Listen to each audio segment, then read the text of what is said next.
नमस्कार दोस्तों, आपका स्वागत है लर्निंग ट्रैक के इस प्रोग्राम में। आज हम पढ़ेंगे क्लास 9th ज्योग्राफी का दूसरा चैप्टर है भारत का भौतिक स्वरूप। आज हम पार्ट 1 पढ़ेंगे, जिसमें हम पढ़ेंगे कि भारत के ऊपर प्रवाहित, धरती के ऊपर जो प्रवाहित होने वाले प्लेट्स हैं उसके बारे में पढ़ेंगे। हिमालय के बारे में हम लोग डिटेल से जानेंगे और इसके साथ भारत के उत्तरी मैदान के बारे में भी पढ़ेंगे। तो पार्ट 1 में हम शुरू करते हैं। पहला टॉपिक, तो हम जानते हैं कि भारत एक विभिन्न स्थलाकृतियों वाला बहुत विशाल देश है। यहाँ पर कहीं पर आप देखेंगे कि बहुत बड़े क्षेत्र में मैदान पाए जाते हैं, तो कहीं बहुत ऊंचे पर्वत हैं, कहीं पठार हैं, तो कहीं मरुस्थल हैं। तो इन भौतिक स्वरूपों और भौतिक आकृतियों का अध्ययन करने के लिए या व्याख्या करने के लिए अलग अलग भूगर्भ शास्त्रियों ने, जो जियोलॉजिस्ट या उन्हें अर्थ साइंटिस्ट भी कहते हैं, उन्होंने अपना अपना सिद्धांत दिया। उनमें से एक सिद्धांत जो काफ़ी प्रशंसनीय है और सर्वमान्य है, सभी के द्वारा माना गया था, वो है प्लेट टेक्टोनिक का सिद्धांत या प्लेट विवर्तनिक का सिद्धांत। इस सिद्धांत के अनुसार पृथ्वी की जो ऊपरी परत है, जिसे क्रस्ट कहते हैं, वह 7 बड़ी और छोटी प्लेटों से बनी हुई है। हम धरती के लेयर के बारे में भी देखेंगे, ताकि आपको पता लग जाए कि जो परपटी है वो कौन सा भाग है धरती का। तो इन धरती के ऊपर जो प्लेट्स प्रवाहित हो रहे हैं और गति में हैं, तो इसकी वजह से धरती के ऊपर जो महाद्वीपीय शैल हैं, रॉक्स हैं, उनमें दबाव उत्पन्न होता है, जिस वजह से उनमें वलन होता है, यानी फोल्डिंग होती है, उनमें टूटता है, भ्रंशीकरण होता है और ज्वालामुखी क्रियाएं होती हैं। इन प्लेटों की गति देखेंगे, तो इससे पहले ये देख लेते हैं पृथ्वी के जो परत हमने डिस्कस किया है, क्रस्ट के बारे में और बाकी परतों के बारे में भी। तो ऊपरी परत जो आप देख रहे हैं, इसे परपटी कहते हैं या क्रस्ट कहते हैं इंग्लिश में। इसके नीचे जो भाग है, इसे मेंटल कहते हैं, और मेंटल के नीचे वाले भाग को आउटर कोर कहते हैं, बाह्य कोर, और ये आंतरिक कोर, इनर कोर कहते हैं। तो ये जो धरती के बाहर वाला जो परपटी है, बाहर वाला जो जोन है, इसे परपट्टी कहते हैं। इसके ऊपर जो इसी में जो प्लेट्स प्रवाहित हो रहे हैं सातों, उसके बारे में हम जानेंगे। प्लेट्स की गति के हिसाब से इन्हें 3 भागों में बांटा गया है। तो पहला हम देखते हैं, जब 2 प्लेट एक दूसरे के नज़दीक जा रहा हो तो वह एक अभिसारी परिसीमा का निर्माण करती है। और जब प्लेट्स एक दूसरे के नज़दीक जाती है, एक दूसरे के डायरेक्शन में जाती है, तो वो टूट भी सकती है या फिर एक दूसरे के नीचे आकर दब सकती है। दूसरा हम देखते हैं, जब प्लेट्स एक दूसरे से दूर जाती है तो वह अपसारी परिसीमा का निर्माण करती है। इंग्लिश में डाइवर्जेंट बाउंड्री कहते हैं। डाइवर्जेंट यानी 2 अलग अलग डायरेक्शन में जाना।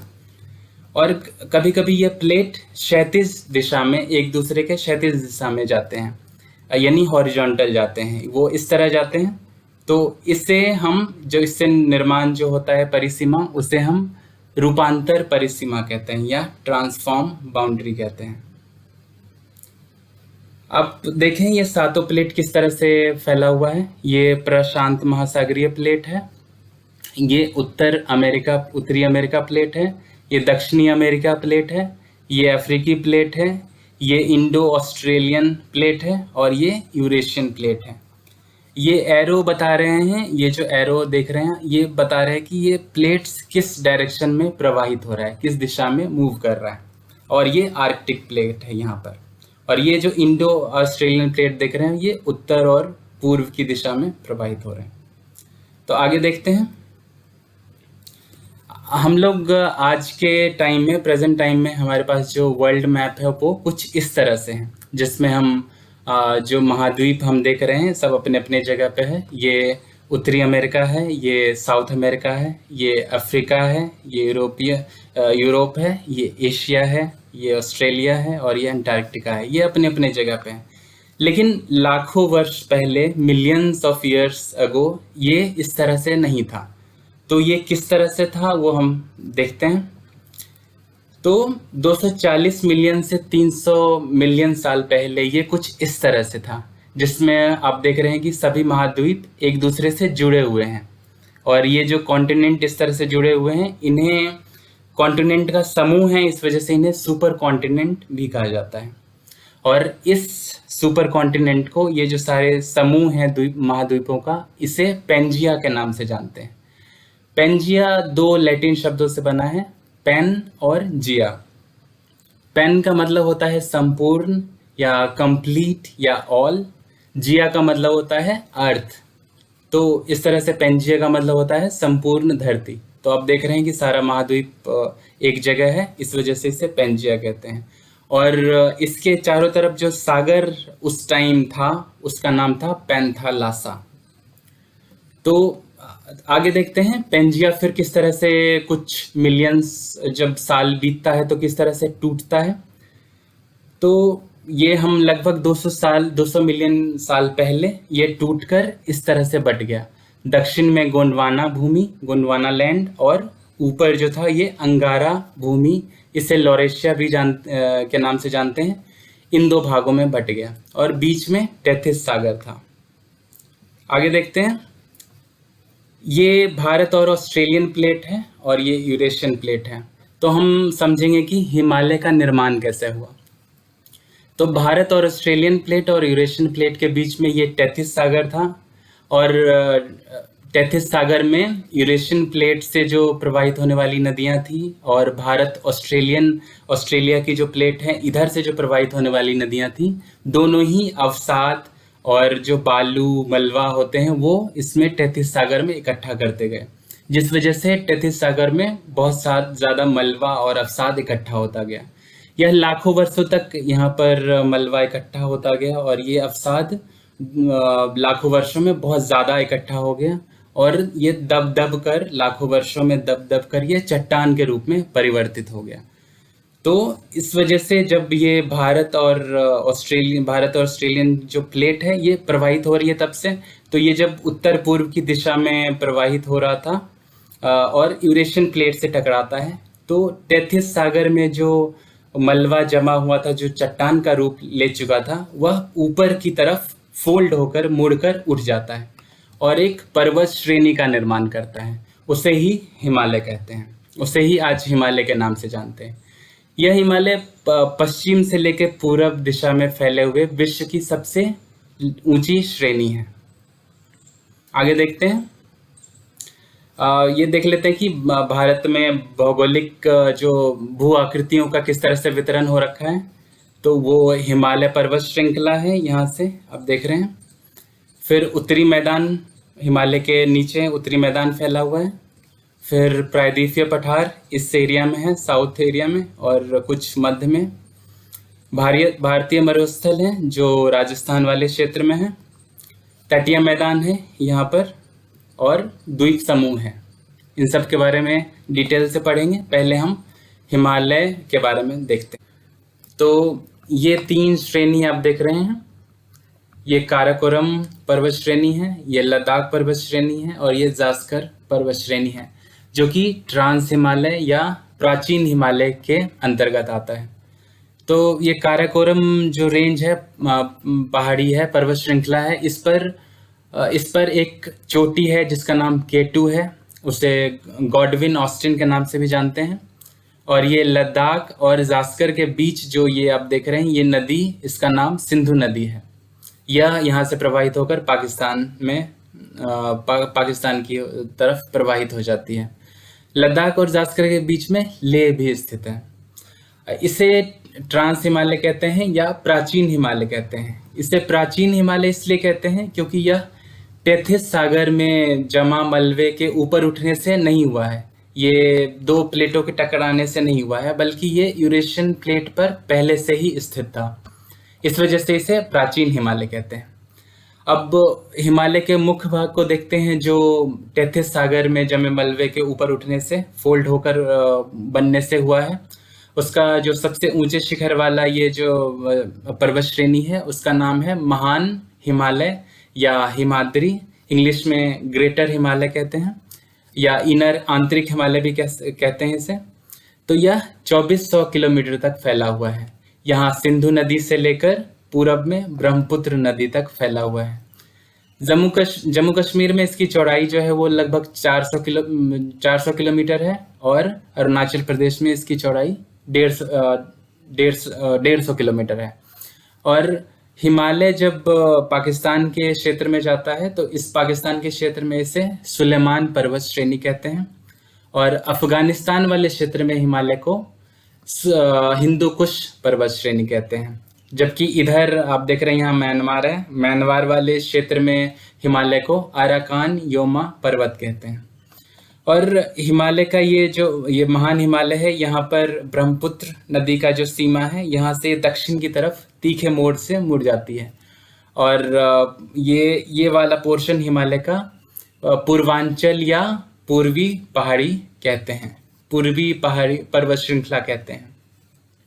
इस पर सालों भर बर्फ जमी रहती है और यहाँ से बहुत सारी हिमानियाँ प्रवाहित होती हैं। अब देखते हैं ये इसके जो दक्षिण में यानी नीचे जो पोर्शन आता है, जो पर्वत श्रेणी है, उसे ये भी हिमालय के मुख्य भाग का ही है। इसे निम्न हिमालय या हिमाचल के नाम से जानते हैं। इसकी औसतन ऊंचाई इसकी ऊंचाई वैरी करती है, वो 3700 मीटर से 4500 मीटर के आसपास वैरी करती है। और इस पर जो सबसे लंबी श्रृंखला है वो पीर पंजाल की श्रृंखला है। इसी निम्न हिमालय या हिमाचल पर कश्मीर की घाटी और हिमाचल के कांगड़ा कुल्लू की घाटी भी स्थित है। इसे पर्वतों का नगर भी कहा जाता है। इसके बाद देखते हैं ये जो सबसे बाहरी या सबसे दक्षिण की तरफ जो पर्वत श्रेणी है, इसे शिवालिक कहते हैं। इसकी ऊंचाई वैरी करती है 900 से 1100 मीटर तक के बीच में। और ये निम्न हिमालय और शिवालिक के बीच की जो जगह है, ये एक घाटी है जिसे दून के नाम से जानते हैं। इसमें प्रसिद्ध घाटी जैसे देहरादून, कोटली दून और पाटली दून स्थित हैं। ये पोर्शन जो है इसे पूर्वांचल या पूर्वी पर्वत श्रृंखला कहते हैं। और यहाँ पर आप जो देख रहे हैं ये अरुणाचल प्रदेश वाला क्षेत्र, यहाँ इसे पटकाई कहते हैं। और यहाँ इस क्षेत्र में नागालैंड में नागा पहाड़ी कहते हैं, मणिपुर में इसे मणिपुर पहाड़ी कहते हैं, और मिजोरम में इसे मिजो पहाड़ी के नाम से जानते हैं। आगे देखते हैं। अभी तक हमने उत्तर से दक्षिण की तरफ के विस्तार के बारे में देखा। अब हम इसे पश्चिम से पूर्व के विस्तार देखते हैं हिमालय का, जो नदी घाटियों के सीमा के हिसाब से देखते हैं। तो सिंधु और सतलज के बीच, इन दोनों जो नदी है, इन सीमाओं के बीच का जो हिमालय का पोर्शन है उसे पंजाब हिमालय के नाम से जानते हैं। सतलज और काली नदी की जो सीमा है, इसमें हिमालय के भाग को कुमाऊं हिमालय कहते हैं। काली और तीस्ता नदी के सीमाओं के बीच के हिमालय को नेपाल हिमालय कहते हैं। यहाँ नेपाल है तो आप इससे नेपाल हिमालय याद रख सकते हैं। और ये असम वाले क्षेत्र में, यहाँ तीस्ता से दिहांग नदी के बीच में जो हिमालय का भाग है उसे असम हिमालय कहते हैं। दिहांग ब्रह्मपुत्र को अरुणाचल प्रदेश में दिहांग के नाम से जानते हैं। ब्रह्मपुत्र के और भी अन्य नाम हैं, जैसे तिब्बत में से सैंगपो के नाम से जानते हैं। और ये जब बांग्लादेश में प्रवेश करता है तो इसे जमुना के नाम से जानते हैं।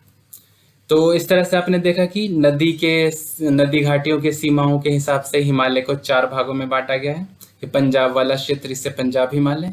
ये सतलज से काली, इसे कुमाऊं हिमालय का भाग कहते हैं। इसे काली से तीस्ता नेपाल हिमालय, और तीस्ता से दिहांग असम हिमालय। अब देखते हैं जो महत्वपूर्ण चोटियां हैं ये महान हिमालय पर, उसके बारे में जानते हैं। तो ये महान हिमालय यहाँ नंगा पर्वत से लेकर जो चोटी है वहां से लेकर यहाँ नामचा वरवा तक फैला हुआ है। नामचा वरवा की ऊंचाई 7756 मीटर है। और इस पर जो शिखर आप देख रहे हैं, इस पर जो शिखर है इन सब की ऊंचाई से कम है ये नामचा वरवा पर्वत की ऊंचाई। अब देखते हैं जो विश्व की सबसे ऊंची चोटी है वो नेपाल में है, उसका नाम है माउंट एवरेस्ट। इसकी ऊंचाई 8848 मीटर है। अब भारत की सबसे ऊंची चोटी है उसका नाम कंचनजंगा है, जो सिक्किम में स्थित है। इसकी ऊंचाई है 598 मीटर। इसके बाद मकालू आ जाता है, इसकी ऊंचाई लगभग 8480 मीटर है। और इसके बाद ये देख रहे हैं आप नेपाल में धौलागिरी आ जाता है, फिर अन्नपूर्णा शिखर आ जाता है। यहाँ उत्तराखंड में 3 शिखर आ जाते हैं जिसका नाम है नंदा देवी, बंदरपूंछ और कामेट। केटू के बारे में हमने पहले देखा है कि ये जो काराकोरम श्रेणी है, पर्वत श्रेणी, उसी पर केटू, जो गॉडविन ऑस्टिन के नाम से जानते हैं, वो स्थित है, जो कि प्राचीन हिमालय का या ट्रांस हिमालय का भाग है। और मुख्य हिमालय पे जो शिखर हैं वो आप इस तरह से देख रहे हैं। अब आगे देखते हैं कि मैदान का निर्माण कैसे हुआ। तो हिमालय से बहने वाली जो नदियां थी, और ये हिमालय जब जैसे ही ऊपर उठा और ये जो यहाँ पर पठार थे वो नीचे धंसने की वजह से बीच में बहुत बड़ी घाटी उत्पन्न हो गई, बहुत बड़ी बेसिन उत्पन्न हो गया। और नदी, यहाँ हिमालय से बहने वाली सारी नदियाँ जो अवसाद अपने साथ लाकर यहाँ पे गिराती गई, और ये पठार से, यहाँ जो प्रायद्वीपीय पठार है, यहाँ से बहने वाली नदियाँ अवसाद इस पे गिराती गई, जिस वजह से ये बेसिन भर गया और यह मैदान का रूप ले लिया। यहाँ पर जलोढ़ मिट्टी का निक्षेप पाया जाता है। मैदान को डिटेल से देखते हैं, भारत की उत्तरी मैदान को। यह 2400 किलोमीटर लंबा है और 240 से 320 किलोमीटर तक चौड़ा है। यह कृषि के लिए उत्तम है क्योंकि यहाँ पर ये जलोढ़ मिट्टी बहुत उपजाऊ मिट्टी है और यहाँ पर पानी की सुविधा भी उपलब्ध है। ये क्योंकि कृषि की सुविधा उपलब्ध है, इस वजह से यहाँ पर सघन जनसंख्या वाला ये क्षेत्र माना जाता है।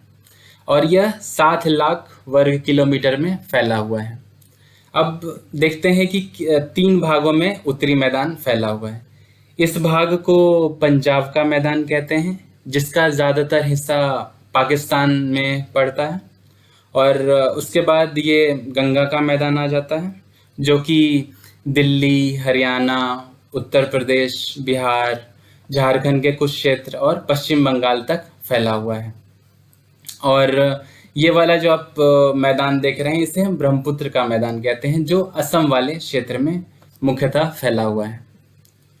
तो हमने इसमें पढ़ा, पार्ट 1 जो हम ये वीडियो है, इसमें हम हिमालय पर्वत श्रृंखला हमने पढ़ा और उत्तरी मैदान पढ़ा। पार्ट 2 में हम पढ़ेंगे प्रायद्वीपीय पठार, भारतीय मरुस्थल, तटीय मैदान और द्वीप समूह। क्योंकि प्रायद्वीपीय पठार खुद में एक बहुत बड़ा टॉपिक है, इस वजह से हम इसे दूसरे पार्ट में देखेंगे। तो आगे बढ़ते हैं और कुछ क्वेश्चंस करते हैं जो हमने वीडियो में देखा है। तो पहला क्वेश्चन है, भारत कौन से भूमि का भाग है? गोंडवाना भूमि, लॉरेशियन भूमि, अंगारा भूमि या इनमें से कोई नहीं? तो सही जवाब इसका आप कमेंट बॉक्स में भी आंसर दें, पॉज करके। हालांकि मैं आपको इसका आंसर बता देता हूँ। भारत गोंडवाना भूमि का हिस्सा है। गोंडवाना भूमि में साउथ अमेरिका आ जाता है, साउथ अफ्रीका आ जाता है, भारत आ जाता है, ऑस्ट्रेलिया आ जाता है, अंटार्कटिका आ जाता है गोंडवाना भूमि में। अगला क्वेश्चन देखते हैं। भारत के पूर्वी भाग में म्यांमार की सीमा का निर्धारण करने वाले पर्वतों का संयुक्त नाम क्या है? पहला ऑप्शन है हिमाचल, दूसरा उत्तराखंड, तीसरा पूर्वांचल, चौथा इनमें से कोई नहीं। तो सही जवाब है पूर्वांचल। तीसरा क्वेश्चन देखते हैं, विश्व की सबसे ऊंची चोटी कौन सी है? कंचनजंगा, अन्नपूर्णा, नंदा देवी या माउंट एवरेस्ट? तो आप जानते हैं ये माउंट एवरेस्ट सही जवाब है। भारत की सबसे ऊंची चोटी कौन सी है? तो कंचनजंगा, अन्नपूर्णा, नंदा देवी या बंदरपूंछ? तो सही जवाब है कंचनजंगा। पांचवा क्वेश्चन है, सतलज और काली नदी घाटी की सीमा पर स्थित जो हिमालय का कौन सा भाग स्थित है? तो पहला ऑप्शन है पंजाब हिमालय, दूसरा नेपाल हिमालय, तीसरा कुमाऊं हिमालय, चौथा असम हिमालय। तो सतलज और काली नदी घाटी की जो सीमा के बीच में जो हिमालय का भाग स्थित है, उसे कुमाऊं हिमालय कहते हैं। आप फिर वीडियो दोबारा देखें, अगर आपको इस क्वेश्चन में डाउट हो रहा है तो आप इसका जवाब आपको वीडियो में मिल जाएगा। चैप्टर वीडियो अच्छा लगे तो आप लाइक करें और चैनल को सब्सक्राइब करें। देखने के लिए बहुत बहुत धन्यवाद। मिलते हैं अगले चैप्टर के साथ। नमस्कार।